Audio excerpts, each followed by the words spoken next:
happening, folks? Welcome to Gameplay, the eSports show that keeps you in the know of all things high school and university eSports. My name is Colin Tmanyame, aka Scar in the eSports streets, and today we're going to be covering some memories from the AGC event, but alongside that, also covering an amazing interview with one of my very, very special guests. So without any further ado, let's get right into it. So kicking it right off, let's start off with the first memory. This one comes from a player from the PRG team that ultimately won the AGC Rocket League Schools event, Teacher. So let's see what he had to say from the event.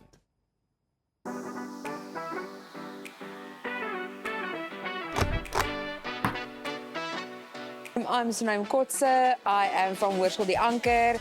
It's a big Afrikaans school in Brakpan. It's in the East Rand, and I'm actually the maths teacher. And we have been doing esports for 7 months now at the moment.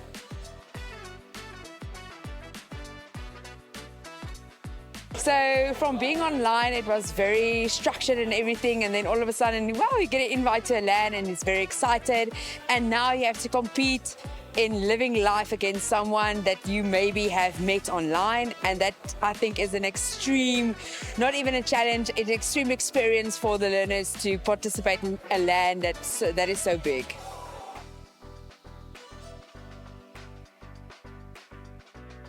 So I'm a very proactive, try to be a very proactive teacher. So I'm constantly on a WhatsApp group and asking, what are you guys doing? Please keep me informed.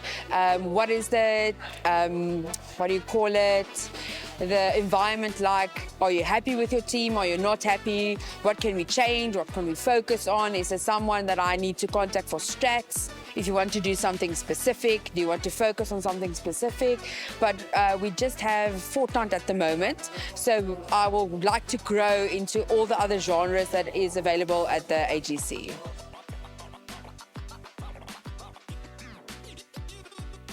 I am so proud to be the coach and teacher of the 3 boys that participated this weekend. We placed 3rd in the ASL for nationals. I think for our school, being mainly Afrikaans and only starting esports now is a very, very big accomplishment. So when we have assembly, I'm going to make sure to tell everyone from the smallest to the biggest that I am so proud of these learners, that of what they did, what they accomplished, and how they inspired me to be a better teacher and a better coach for 2025.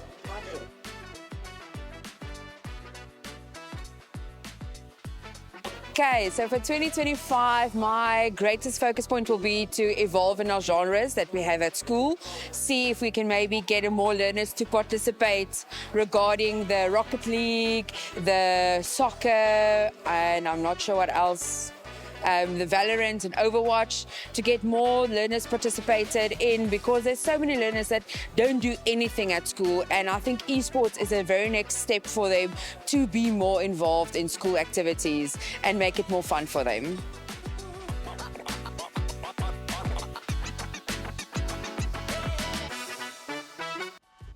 You know, it's very sad to see Teacher obviously having to leave the team, but ultimately having new players to step up to the podium for that PRG team. But moving forward from that, let's talk about our next memory. This one comes from the homies over at Acer. Let's see what they had to say coming into the AGC event.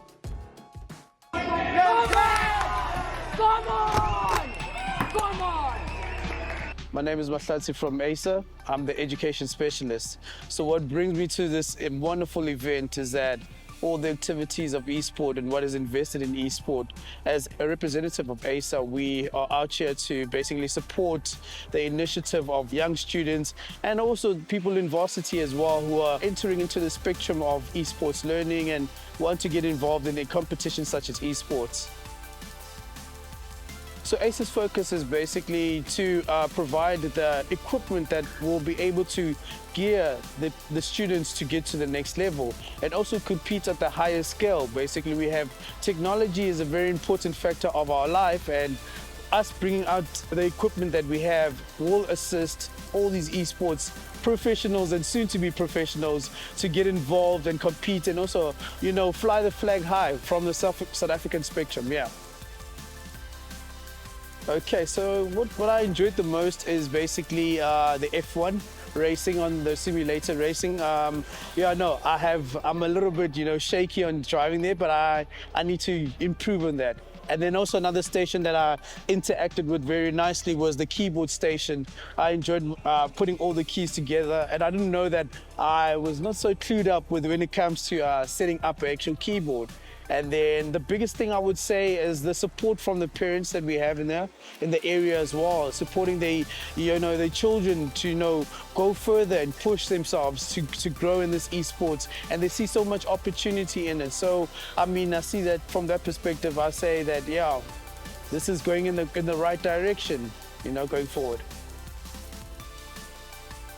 Well, for our side, I would say that we have a larger station whereby we'll allow students and people who are upcoming professionals in the esports division that would like to test out our units, and we bring out more units and give them better opportunities to test out, because I came across a number of children that have never had this experience.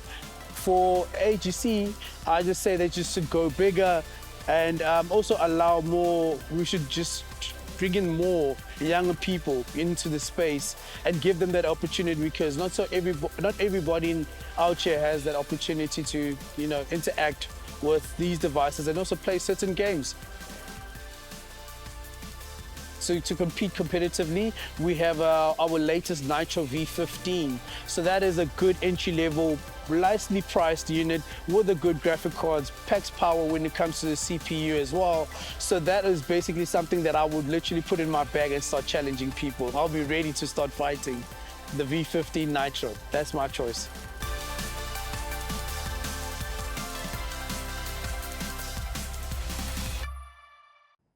It's always so great to see Acer at these events. And Acer, as we've mentioned before, they have had a partnership deal with ACGR. So it's really cool to see that even though it's not always at these bigger events, even sometimes at the smaller events, wherever they are, wherever they show up, always giving their utmost support. But moving forward from that, now it's time for gaming opportunities in your area. And this time, I only have one to share, and it is going to be the one I've been talking about time and time again.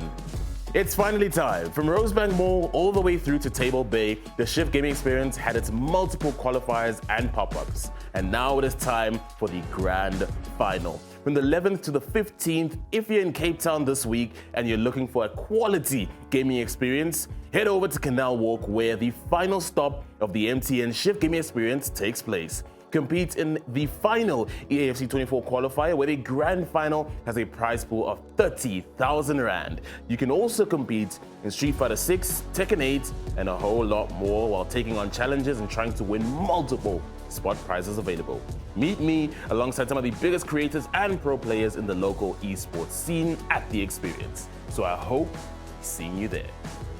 Now, as mentioned, it is off-season, no ASL, no AUL, but that does not mean you can't catch esports action in the off-season. Make sure you're following twitch.tv/African Esports or twitch.tv/Kiro Esports to keep up to date with any of the off-season action. Remember, we still have the Kiro Clash National LAN that is coming up this October, and yeah, signups have been closed, but that doesn't mean you can't enjoy that action online. So check out those pages and keep up to date with all of the off-season action. Alrighty, it's about that time to take a breather, take a short break, but on the other side of this, I have a sit-down chat with my very special guest. See you on the other side.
What is happening, folks? Welcome back to the show. And now I'm finally joined by my long-awaited guest. Introducing my special guest today, Ryan Hogarth, aka Greybeard.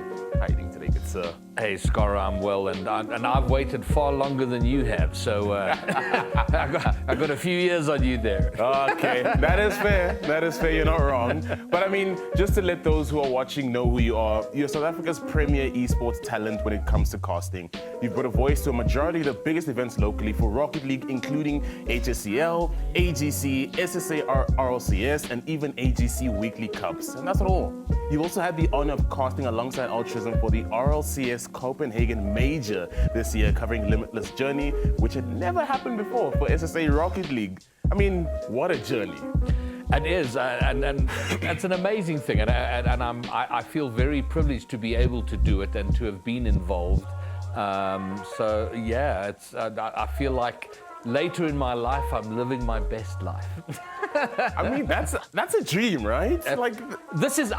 I'm living a teenage dream. You know, when you're a teenager, you've got the time but not the money, and then when you're older, you've got the money but not the time. And I've arrived in my life where I've kind of found a good balance, and now I can do everything I wanted to do when I was a teenager. Because when I was a teenager, the world of gaming as it exists now did not exist. That's actually perfect. What actually piqued your interest in esports? Because as you mentioned, there wasn't really what we have right now at the time. So what actually got you interested in the space? So the games I played going back to the late 80s and early 90s were very basic. But then I grew up, and when you're an adult, you're supposed to do grown-up things. So I went off to do grown-up things. And then it was 9 years ago, I was literally trying to find something to do in my leisure time. And my son was a gamer. He played World of Warcraft. And I looked at him spending all this time there. I went, well, let me try gaming. So I put together a very cheap, very basic gaming PC and tried a few games, which I didn't really like, and then discovered Rocket League. Fell in love with Rocket League, and that became my time suck. And after 4 years of playing that game, I thought I should sort of expand. I wanted to understand a bit more about the community, and only then discovered that there was this whole esport world and a whole community of people who played games and did the thing and got together and did LANs, and sort of found myself initially as a content creator, but then as a champion for the Rocket League community. That's absolutely beautiful. And as a champion, you've kind of seen Rocket League grow from its grassroots to basically where it is now, where, you know, we've been recognized locally and internationally as well. And I mean, there was a coach who actually said, I think it was last year, that we've made enough noise that they cannot not listen to us, not pay attention to us. So, I mean, with that in mind, what are your thoughts on where high school and university Rocket League is now and the importance of growing that level? Because already with where we're at now, we still need to be seeing more focus on the space that we have, which is obviously high school, university. In terms of global competition in Rocket League, South Africa and more broadly Sub-Saharan Africa was excluded. We weren't part of any competitions. There was no path to become a world champion if you were from this region. That changed 3 years ago.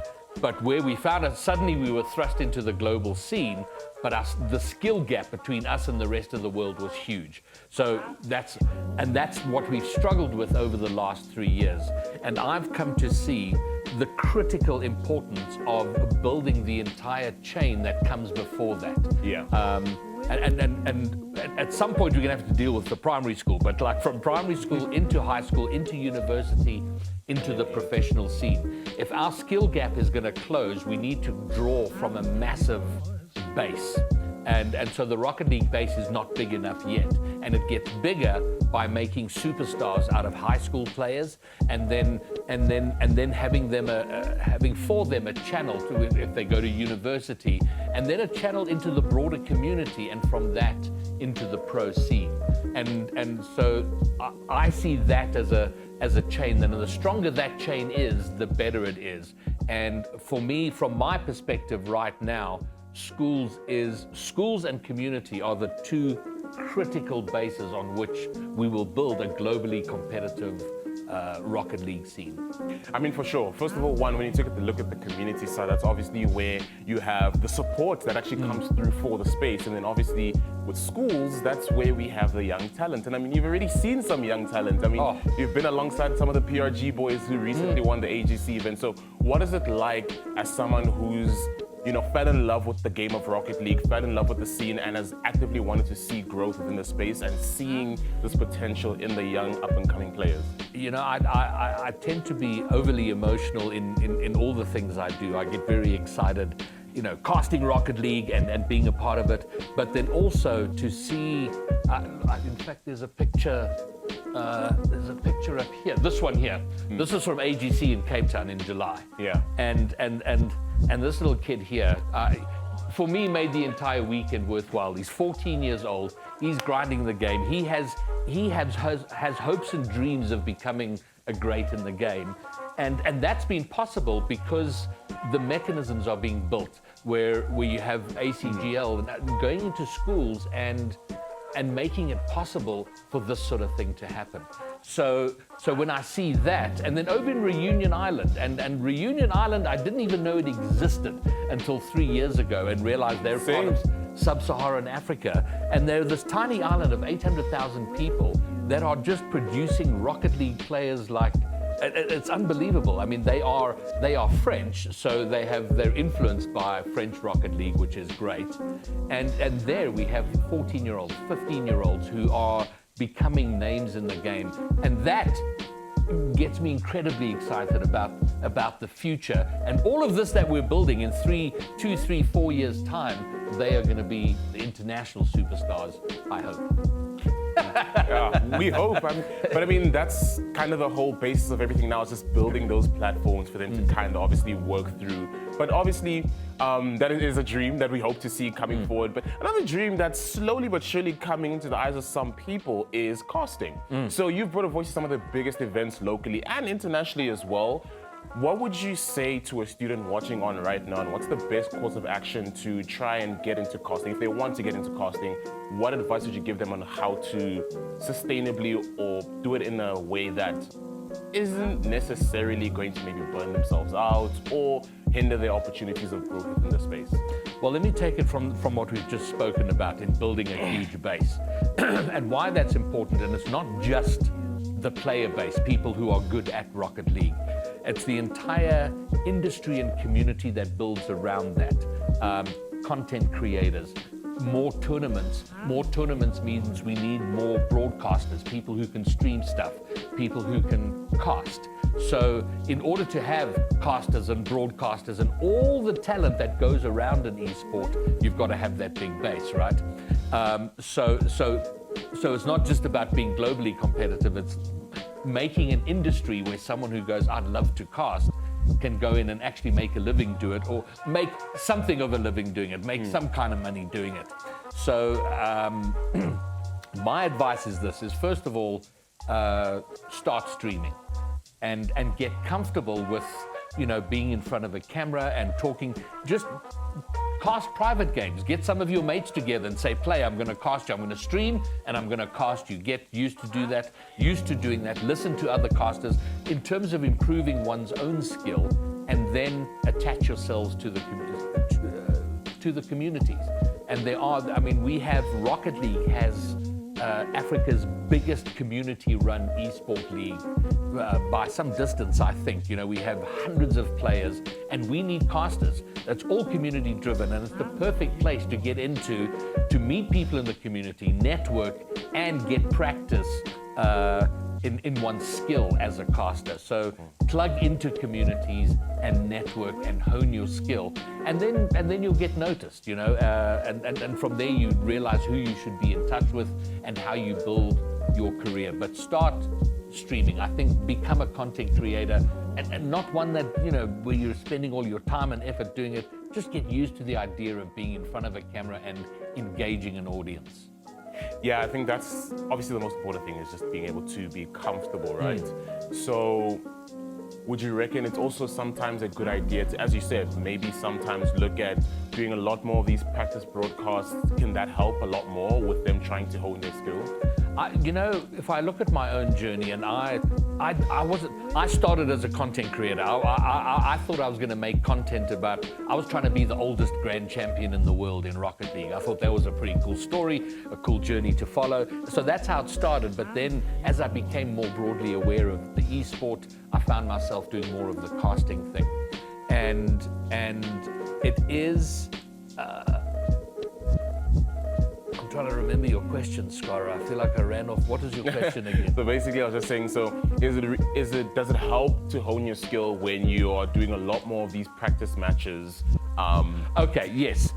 Absolutely. I mean, because you get good technically at doing it, but secondly, you start meeting the right sort of people, and you know who you can reach out to and places you can go and where they are looking for casters. And the way the world is now is you're not limited to here. In fact, the casting I started doing was European leagues, because there was nothing going on in South Africa. I mean, we were such a niche, tiny little community. There was very little going on. But in Europe, there was so many leagues. So I just started saying, hey, I'd love to come and cast, and got myself doing that. And because they were community, there was no pay involved, but it got me to understand the technical side of Rocket League, how to talk about it, how to cast it, and you become better. Then you meet people, then you get invited onto hey, we'd like a caster, and there's a little bit of money involved. So that is the way to do it. A, you become better at doing it, and B, you start meeting the right people.